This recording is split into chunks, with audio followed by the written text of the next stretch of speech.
What is up, everybody? Hey, thank you so much for joining me tonight. I am honored and privileged just to have you watch me tonight.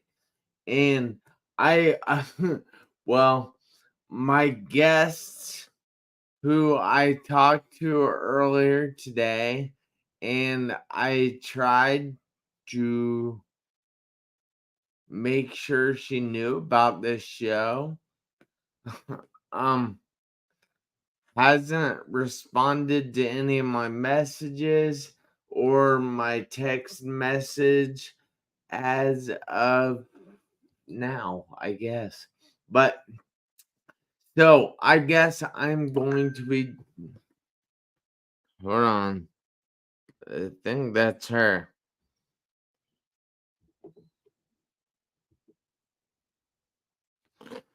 uh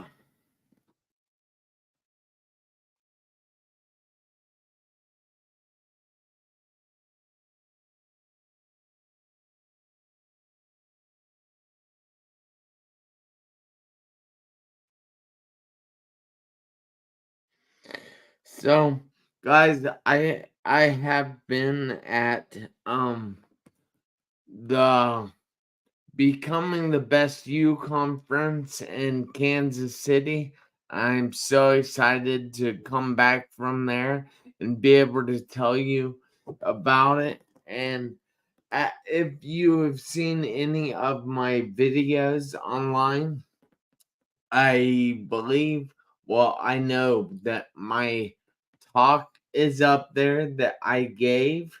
And let's see here. I'll show you in just a second. Where's it at? Well, oh, here it is. So, let's see what we can do. Percentage.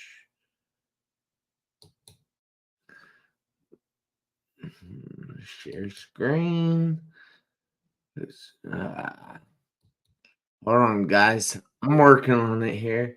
Michelle Lang is in the house. All right. Well, um, darn it. I don't know how to do this. Oh well, I give up on doing this because Michelle is here now. How are you, Michelle? I'm great. How are you? Oh, I am fantastic. It's great to have you on here tonight. I'm so happy and honored that you are in the building. Thank you. It's an honor to be here, to be in your building and on your stage. I appreciate that. So, if you would like to go ahead and introduce yourself, tell everybody who you are, where you're from, and what you do, I would absolutely love that. I can do that. I'd be happy to do that. My name's Michelle Lang. I'm originally from New Zealand. I've spent the last 30 plus years in the United States. What is it about me that makes me different than everybody else? Your Um, accent. I've learned that life is about living and being present to the now.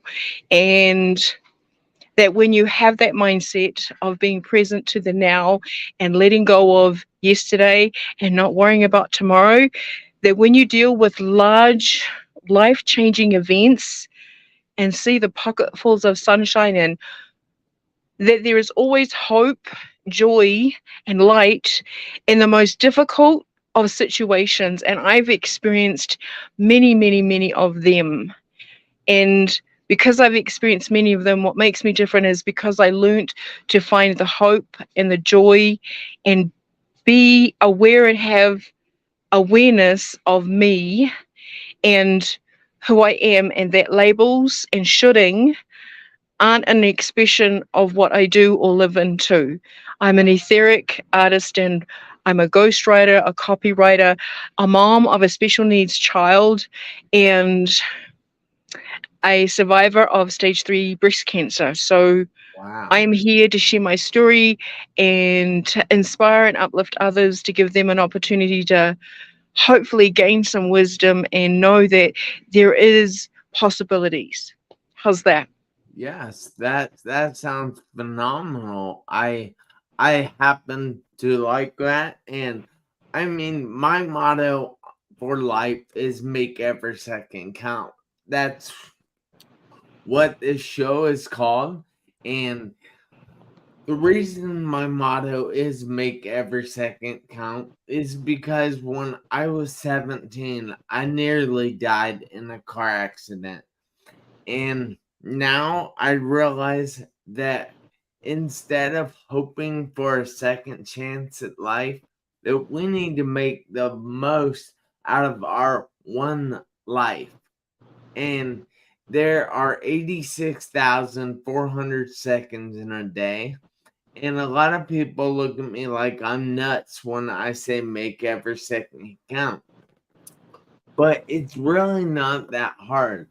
I Mm-mm. can go through all kinds of ways for each and every one out there to get to understand how to do it, but it's just amazing that I meet other people that do it on their own. And you're right. I like what you said, to make every second count, and you can. It's about choices. We each have an opportunity to choose how we are going to act in life, how we're going to react to any given circumstance. And if we want to make a difference, it starts with that choice. You know, that second has just passed. You can't change it. What you have is what's right in front of you. So making the most of those seconds means we get present to the infinite parts of life that are right in front of us. You know, it may mean, I'm sitting out here on my porch, and um, one of the things that I've come to appreciate about sitting out on my porch is I get to see the mountains, the clouds, the sky, and the plants that I've planted in front of me, watching them grow. And they started off these tiny little seedlings, and now they're beautiful plants, and I appreciate them. Making that second count means coming out here and go, oh my goodness, look, I've got flowers, yay! Or it's, oh look, there's a hummingbird that's coming to my plant. Oh wow! Instead of sitting on doing something else and not paying attention to what's happening right in front of me. Maybe it's media, maybe we're harrowed up in our own thoughts of trouble and concerns. Sometimes getting away from that and sitting in something else gives you the opportunity to see a few seconds ahead of what's going on, so that you can make the most of your nows, and you can find answers in the quiet.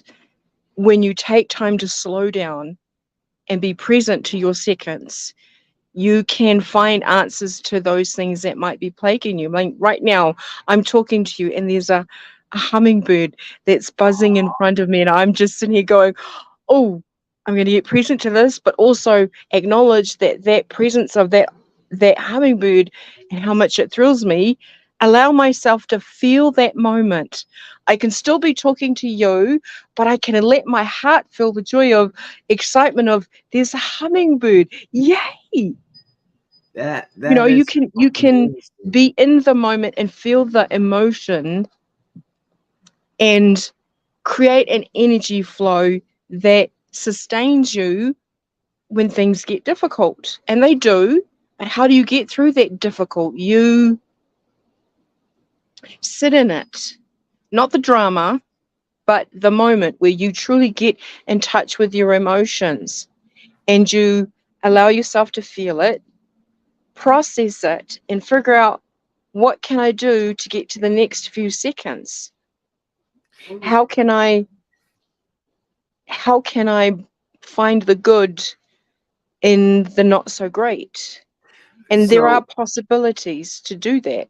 Sorry, what were you so going to say? I was just curious. I know a lot of people don't see the good in life. Don't see the good in each and every situation. Don't see the beauty in things. How how would you suggest that someone goes about learning how to do that? Well, I think based on my experiences, and I'll give you a little bit of backstory about that. I have buried two children. Oh, I've lost a husband. I've gone through two serious illnesses. One was a major depression, and one most recently, um, a year ago, well, for the last 2 years, stage 3 breast cancer. And I would have to say that my experiences before the last 2 years of having stage 3 breast cancer prepared me for the most difficult, or for something that would be the most difficult. And the reason why I say that is because we all have experiences that are difficult and challenging. How we frame them and move away from them to use them as a catalyst for positive is up to us. We can either grow through that experience into something better, or we can stay stuck there. And it's about a choice. I know that when my son died, he was 33 days old. I went into a serious depression because that was monumentally one of the most difficult moments of my life, having already done it once before.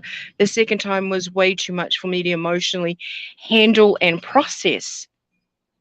During that 18-month depression, I was in and out of hospital, and I just couldn't come to terms with the grief. I think when I got to the place of um, going through a serious suicide attempt, oh, there was something that happened that caused me to see things very differently. And that was how close I was to losing my life. I had a wake up call and I got to stay. I also realized that my son's life, he was 33 days old when he passed away. I was lacking in seeing the good of the blessing of what that was for me. Yes, I had lost him, but I was not celebrating the time that I had with him and the opportunity to be his mum and the joy and the pleasure that he gave me at having him. And I lost that vision. And somewhere in the middle of healing through my depression, I decided that life was worth living and that I needed to start living as if my son was still at my side. And because he spent his last waking moments fighting to stay here, and yes. I was fighting to not be here, I wasn't really celebrating his life. So I decided that life in that moment was worth living. It was worth finding a celebration every day enjoying and appreciating the small things, Yeah. like getting anchored into those childlike memories of things that I used to love doing, like going out and standing in the rain and dancing around and splashing in puddles. I got back to that childlike sense. I decided that nobody was going to tell me who I should be. And then if I chose to go stand in the rain, I wasn't being weird. I wasn't being different. I was just being me. The Yeah. version of me that I needed to see, the version of me that I needed to be. And the phrase should came along, in my vocabulary. Well, you should be. No, I'm not going to should anything. I'm going to just be me. I chose to be me, full of life, vibrant, get back to those things of who I am, including remembering the things of my childhood that gave me the greatest amount of joy in my life, in my heart. And how So could I replicate that every day was to go find those things that brought me that joy. So how exactly did you find those things? I mean, there are people out there that that go through things that they don't know what is going to help them. How did you figure out that the little things would help you out? I think it was just listening to my intuition. You know, we all have that longing of something that we remember from our childhood. You know, for me, it was playing in the rain and the big puddles. I actually gave it a try as an adult to go and do it and see how I felt. I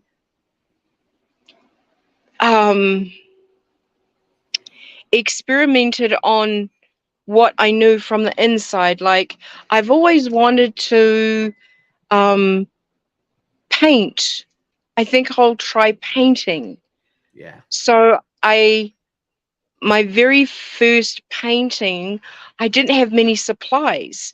So I got creative. I got a red M&M, a blue M&M, a yellow M&M, and a green M&M. And I figured it's got to be like you put water on it and the dye is going to come out. So I experimented with M&M, the outside of it, the color, and some water and a piece of paper, and I painted. It's very strange, it's odd, but it was creative. And I found that when I did that, there was this energy. I paid attention to how I felt. It was, you know, what were the things that I did when I was a kid that I had a tough time doing? Not when I had a tough time getting through things. What helped me feel really good? Oh, just laying in tall grass. So I found a field. I laid in tall grass and to see if I could resonate with that emotion again, and if it was just a one-time, one-off, you know, moment. I also did Um, things hey, like, hey, can you hang on 1 minute? So, sure, you can continue this, but I have to go to the bathroom. First time this has ever happened to me on this show, but it's I have. okay. All right, thank you. Okay, I'll be you're right. welcome. Okay, so while he's taking a break, um, how do you find what it is where there is light that gives you a source of energy? And the only thing I can explain to you is what are things in your life and your thoughts that create exuberance and energy of excitement and exuberance and joy when you participate in that activity? For me, it was painting and sketching, it was cooking, it was experimenting on finding activities, which means going out of the square box of what I would usually do and to go and find activities that brought that sense of exuberance back to me. I have this philosophy that when we're at our darkest moments, we've been socialized to believe that at our darkest moments there is an absence of light. But I'm here to tell you that that's not true. We have to want to go look for the light, as in the good feelings, the positivity. Sometimes it means going back to our childhood, and those of us who may have not had great childhoods, then you have to look at a way of experimenting upon discovery of what you might appreciate and enjoy that gives you a sense of exuberance and enjoyment. And that means finding activities that you like. It could be hiking, it could be riding a bike, it could be reading a book, it could be going to a museum, going to a sports activity. But you have to find things that help you shift your energy. And sometimes it might be just talking to a friend or a therapist or somebody who's a professional. Depending on where you're at, it's taking an understanding of this is where I am at, this is how I feel, what can I do to change where I'm at? Do I need professional help? Do I just need to talk to a friend? Do I need to go do something to help me feel better? It's acknowledging where you're at and having a sense of self awareness of what level you're at, and then deciding to go do it. I would say not at any time. Um, don't hesitate to get help if you're not in a very good space. Um, Always seek professional help when you know that you need that support. It's a good thing to have a day when you're not okay. And I learned that when I'm not okay, even now, I'm still experiencing some challenges related to my cancer treatment. And there are days that I don't feel okay. And it's okay not to feel okay. And it's okay to go ask for help. I would always push and advocate to get the support that you need. And that's the other thing is when you discover what helps you to find a sense of joy, grab some people to come along with you in that experience to join in it. If you don't have the support, then find groups that you feel safe with that you can go participate in to help you, because doing it alone is not a good idea. Finding support and not being afraid to get support is always a good idea. And yes, I can say it's hard to shift out of that fear. And how do you do that? It's finding a light, a sense of encouragement, or something that gives you hope. I've always said that if you have hope the size of a mustard seed, that that's enough to get you through to getting a bigger source of light and hope. There's always something out there. We don't have a complete 100% absence of light when we go through darkness, because the universe doesn't want you to be without that hope and that energy, unless you have a how do I describe it? You may have a gut feeling, an intuition, an instinct that there's something there, that that is the hope, that is the energy, that is the source of the universe, of God, serendipity, whatever it is for you, that higher power that wants you to move away from that difficult challenge to try and find a better place. And I can tell you that it is possible. Yeah. You just have to get to a place of feeling that warmth, that hope, even if it's just a sliver, and take action.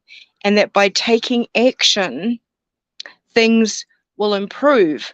I can say that because I've been in that place where I was at the depths of despair and I had a choice to make. Either I was going to start living life fully and completely, or I was going to completely lose myself in the grief process of losing my son. And I know that because I made a choice to follow an opportunity to get well, to find hope, that there was going to be joy after this, because you've heard it probably many times. You don't know happiness and joy unless you've felt the hardness of sad and challenging and difficult. And it's true, because when I made the choice to see life in a different perspective, I took off the lens of darkness and I searched for a perspective of light. And I decided that's what I wanted to do. Things changed. I decided to change. I decided to not be afraid. I decided to be aware that as I made changes in my mindset, those fears would come along, but that I had more within me, inside of me, far greater than it was to stay in that place of difficulty. And that lesson from going through the serious depression helped me when I lost my husband 7 years ago. It helped me when I was diagnosed with stage 3 breast cancer. And that attitude of gratitude and having joy in the day, of finding the small things in life, that sense of awareness that when something happened in my day that caused me to smile, Mm, it was okay to feel that way, and I didn't ignore it because I was too busy doing something else. I learned to appreciate and have gratitude for those small things when they arrived. I hope that makes sense to the yeah, it viewers out does. there. So what you are saying, basically, I know it's kind of all rolled into one thing, but stop and smell the roses. Now that can be a very wide term, and that's the way it is intended in this circumstance. But stop and smell the roses, guys. Don't forget to stop and smell the roses, because you can often find joy in those small little situations. And don't be afraid to experience that joy. It doesn't make you less of a person to experience that joy. It doesn't make you seem like you're not going through something, but you can I don't know that I know what I'm trying to say, but I can't think how to say it. So, what I saw on your Facebook page that you have a book, and can I ask Yes. what that book is about? And then can you tell us how everybody can get a hold of that book if they want to? Um, I am a co-author for a book. There's a campaign called the Imperfectly Perfect Campaign, and Glenn Marsden is the brainchild of that campaign. The objective of the campaign is to disrupt and to change the landscape of mental health, and it's a wonderful community. So I am a co-author for that book. If you check out my Creative Biz Inc. Facebook page or Michelle Harwood Lang Facebook page, um, there is a post with a link for you to register to get a copy of the book. It's not out yet. It won't be until January of next year. We're super Oh, excited. that's cool. So it's in the phase of going through publishing. It also will be available, my understanding is on Amazon. So if you just watch for posts uh, and look for the link in the post on how to register. I'm also on Instagram, Creative Biz Inc.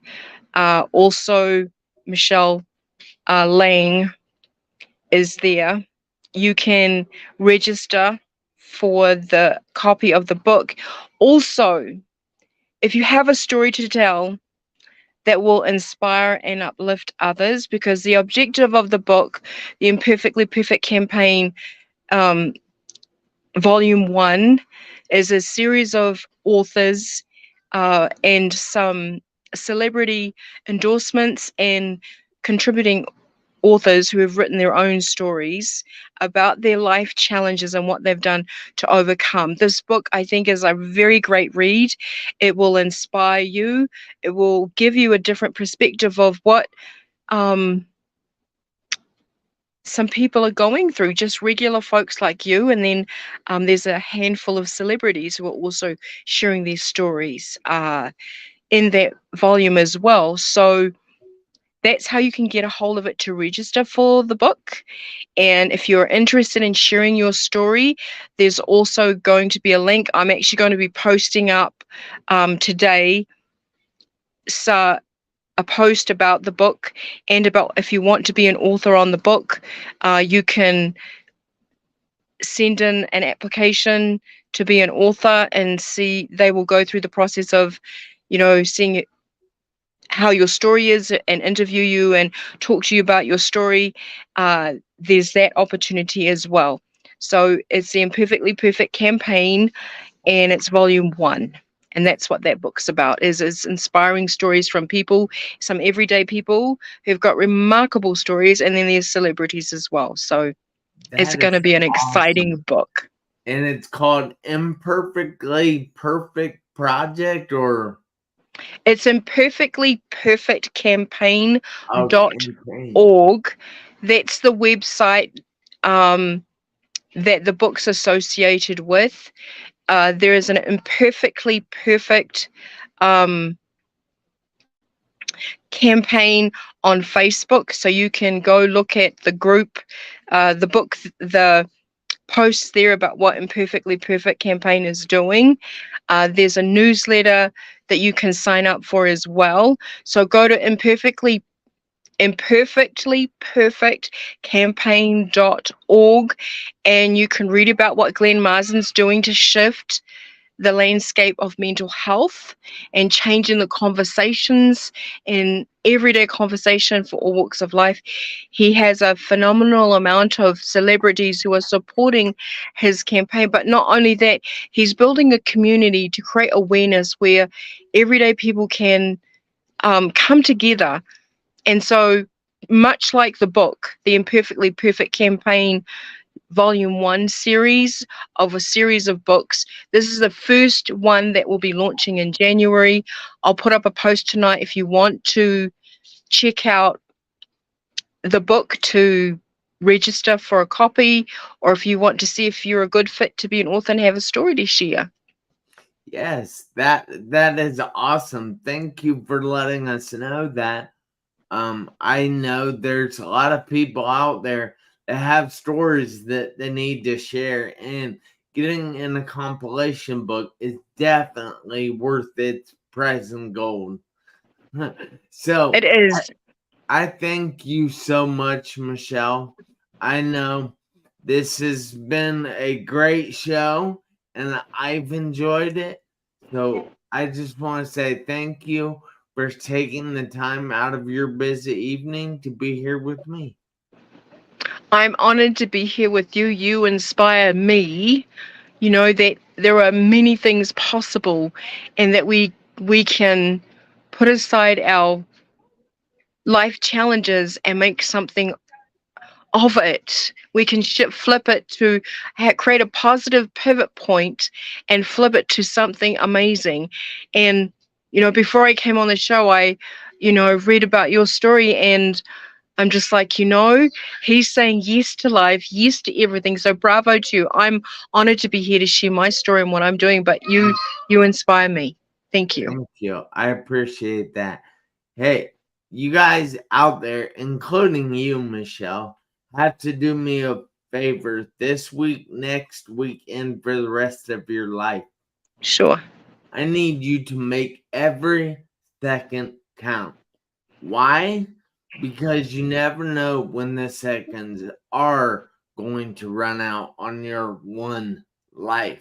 Hey guys, I'll see you back here next Tuesday, 7 p.m. Eastern Time. And until then, have a great time. Thank you, Michelle. Thank you. Thanks for having me.